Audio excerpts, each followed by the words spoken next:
বুধবারের পর আবারও বাড়বে শীতের তীব্রতা। এ সময় পঞ্চগড়, চুয়াডাঙ্গা ও ঈশ্বরদী সহ বেশ কয়েকটি জায়গায় তীব্র শৈত্যপ্রবাহের পূর্বাভাস দিয়েছে আবহাওয়া অফিস।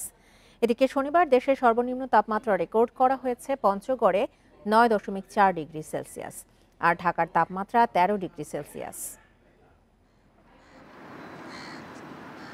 ঘন কুয়াশার কারণে দুদিন দেখা মেলেনি সূর্যের। বেশ কয়েকটি জেলার উপর দিয়ে বয়ে গেছে শৈত্যপ্রবাহ। শীতে কাবু হয়ে পড়ে মানুষ।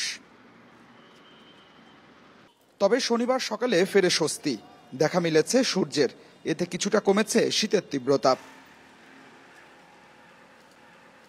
আবহাওয়া অফিস বলছে 8 জানুয়ারি পর্যন্ত শীত কম অনুভূত হবে। এ সময় বিস্তৃতভাবে শৈত্যপ্রবাহের আশঙ্কা নেই। দিনের তাপমাত্রা 1 থেকে 2 ডিগ্রি সেলসিয়াস বৃদ্ধি পাবে, রাতের তাপমাত্রাও সামান্য বৃদ্ধি পাবে। পঞ্চগড় জেলা ছাড়া অন্য কোথাও এখন মৃদু ধরনের শৈত্যপ্রবাহ নেই এবং এটি 2-1 দিন অব্যাহত থাকবে। এই যে শীতের অনুভূতির যে তীব্রতা, সেটা কমে যাবে। তবে 8 জানুয়ারির পর থেকে আবারও বাড়বে শীতের তীব্রতা। এ সময় পঞ্চগড়, চুয়াডাঙ্গা ও ঈশ্বরদী সহ বেশ কয়েকটি জায়গায় তীব্র শৈত্যপ্রবাহের পূর্বাভাস দিয়েছে আবহাওয়া অফিস।